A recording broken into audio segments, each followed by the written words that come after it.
Okay, good. Let's start with today's part. Okay, yes, let me test you. So vocabulary cloze is how many marks?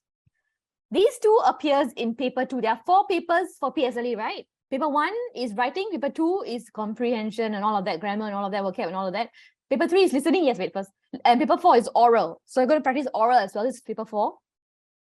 Okay, now who can tell me? Yes, okay, Tommy, vocabulary cloze, MCQ. How many questions, how many marks? 5 questions, 5 marks. Who said that? Is it Tommy or Kiran? I heard a voice, but I don't know where is it coming because you didn't raise your hand. Yes, is it Kiran? Kiran, you say 5 questions, 5 marks?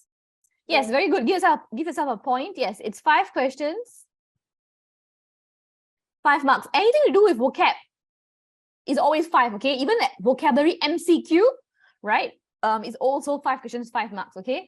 Next one, open-ended comprehension, the most marks for PSLE paper 2. Well, how many marks is that? Yes, Tommy? I think it's 10. How many marks? Oh, Yes, Kaden? 20. Yes, 20 marks. And how many questions? 10. 10. Very good. Gives us a point. Yes. 10 questions, 20 marks. Now, this doesn't mean that each question is 2 marks. Sometimes one question is just 1 mark. Then they can have a question that is 3 marks and a question that is 4 marks, okay, depending on the question. But there will always be 10 questions. The marks will be distributed depending on the question. I think one more student just came in. Let's see who that is. I think Oh, yes. good. Yes, the other trial student, Arash, I think it's Arash. Arashvir.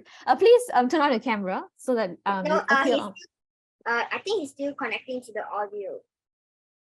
Oh, is So, he? so right now he can't hear you. Okay. Oh, now he can hear you, I think. You should be. Yeah, I think you can hear. So Arashvir, you can hear me? You can turn on the camera and then yeah, so I can see you because it won't appear on my screen. Okay. Yeah, so I can't see you though. Okay. Yes, I can see you now. Welcome. We started already. So I'm just going through the 3 questions. So I see that you've done your tutorial for today as well. So good job. So that's Arashvir. So he's also doing trial. So I was explaining the questions for PSLE. So now last one. Oral stimulus based. How many marks is this? Do you all know? By the way, do you know that this year those students who are doing O levels, their paper 4 has changed. Actually, all the papers have changed slightly. So this is going to be the first year of they're going to do it's a new batch. So you guys will be the second batch or third batch that will be doing the new syllabus for O levels, which means the reason why I mentioned this is because this is going to be the last year that you have read aloud. So read aloud a passage, right? Read aloud a passage is part of your PSLE assessment. But in secondary school, there's no more read aloud. That doesn't mean it's good because that means that paper 4 now is going to be completely conversation based. Okay, it's going to be heavily marked just solely for conversation. In the past O levels, part of the mark is for reading aloud, another part of the mark is for conversation. Now they've removed reading aloud completely, so it's going to be entirely just conversation based. But I'm just mentioning that because it's good to prep for that, right? O level. So oral stimulus based, stimulus means they give you something like a visual text or a text based on that visual text, right? You're going to speak something about it, right? So this one is 20 marks. Okay, and then of course, reading aloud a passage is 10 marks. So paper 4 comprises of 20 marks stimulus based and 10 marks reading aloud a passage. And altogether, that's 30 marks, right? But the weightage for paper 4, when they calculate overall, because they're going to split the 100% in 4 papers, right? This paper 4 by itself is 15%. Very important paper. It will determine whether you get an A or a B, okay? So because this is 15%, okay, of the entire PSLE paper. So this section is very, very important, okay? Although you don't get much practice in school, right? So here you have practice, we're going to practice with this, oral stimulus based, conversation 20 marks, okay? So let's see, let's start vocabulary first. Okay, who wants a pen color? My pen color. So this is the colors that we have. You can choose any pen color that you want me to use. If not, I'll just use whatever color I want. Anybody have any idea? Do you want to choose? I might have one. Okay, guys, what color you want? Yeah, I think I want this, the one next to Galaxy at the just colors. below colors, there's Uh-huh. another galaxy inside it. There's only one galaxy. The other one's rainbow. Oh, I want rainbow then. Okay, so you want this one, right? Yeah. Okay, yes, that's rainbow. Okay, let's go with rainbow. Rainbow. Okay, question 1. I see some of you got this one wrong. Now, what does uncanny mean? These are all adjectives, right? Because it's describing musical ability. So musical is also an adjective, by the way. So ability is the noun here. Nouns are name of people, places, and thing, right?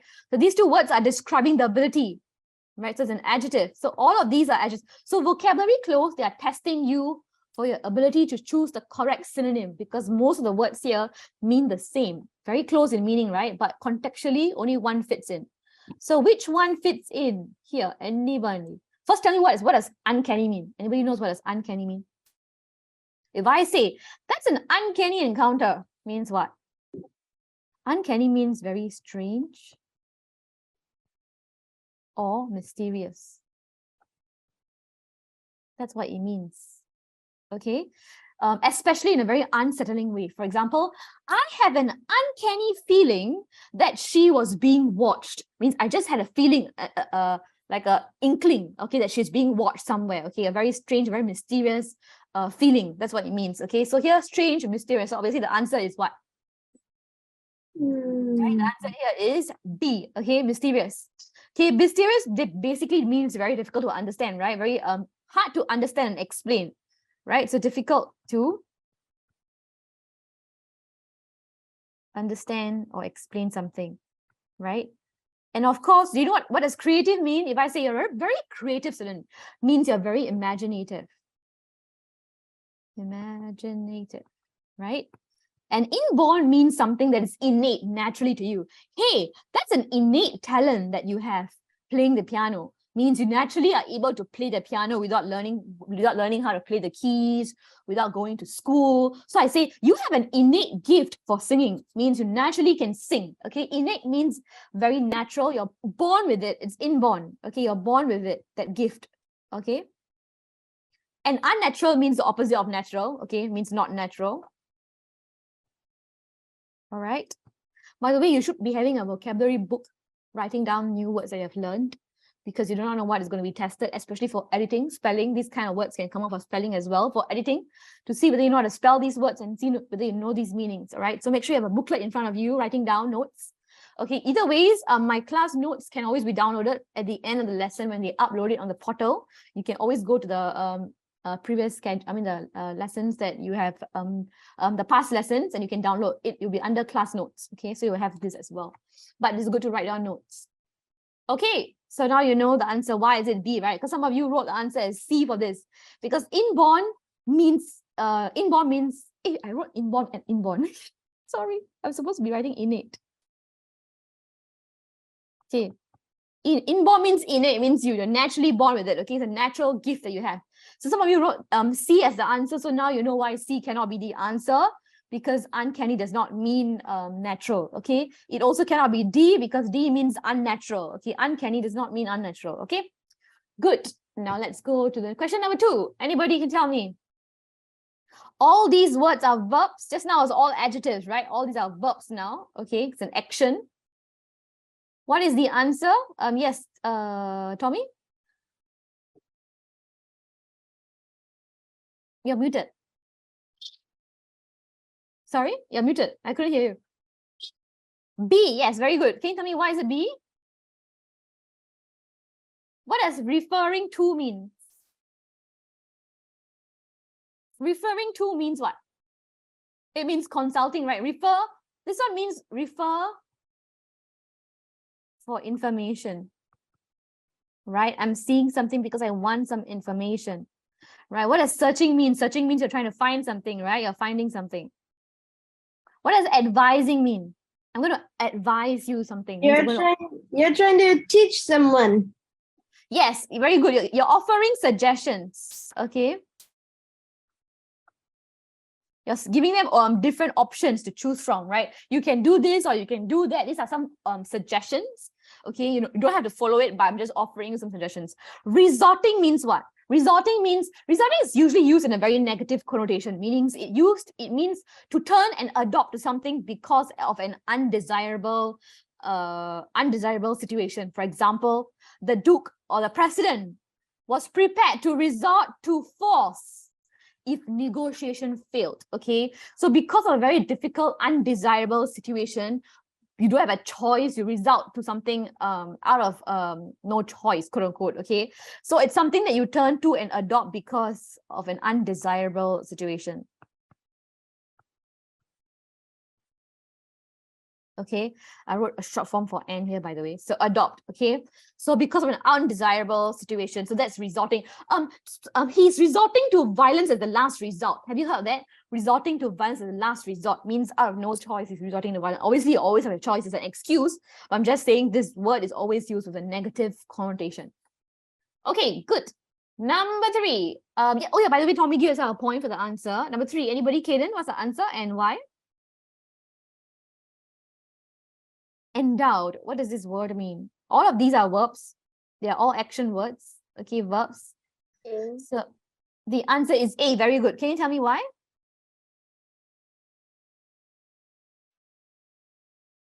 Endowed means what? Endowed means you just naturally have something, right? You're provided with a quality and ability that you have. For example, he was endowed with tremendous strength, means he had a lot of strength. So just something that you're blessed with. Okay, so here they just mean the same thing. Okay, it just means endowed. Okay, something that you are provided with. Good, can give us our point. Provided with. Now, what does enriched mean? I say, you have enriched my life by your presence.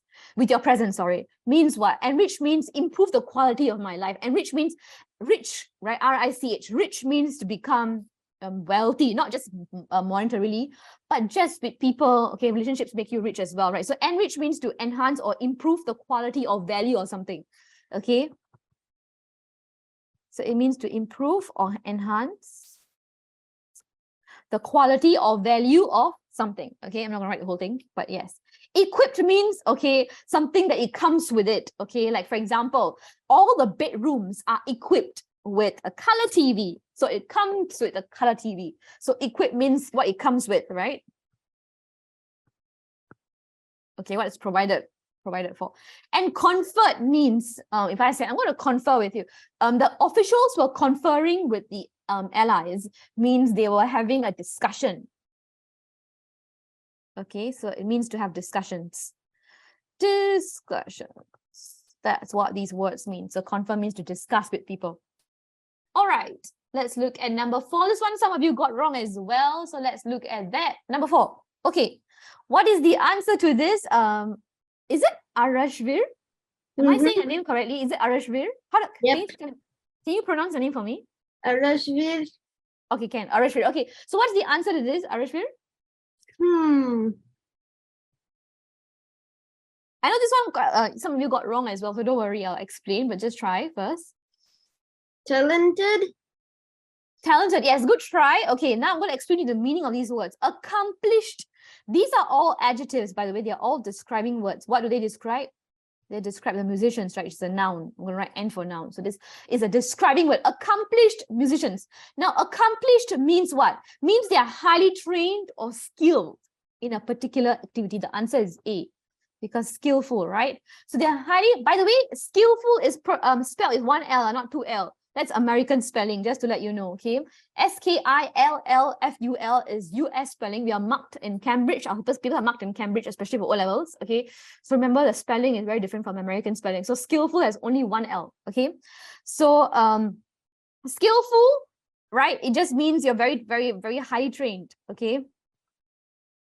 Highly trained. And that's basically what accomplished means. So the answer is that.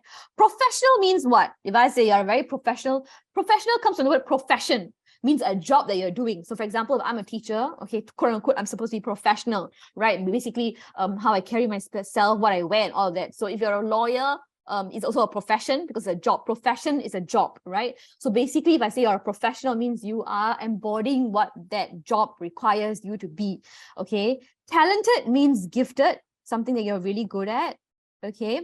Qualified means you're certified. Okay. I'm a qualified teacher, meaning I have degree, my certification, my teaching degrees and certifications and all of that.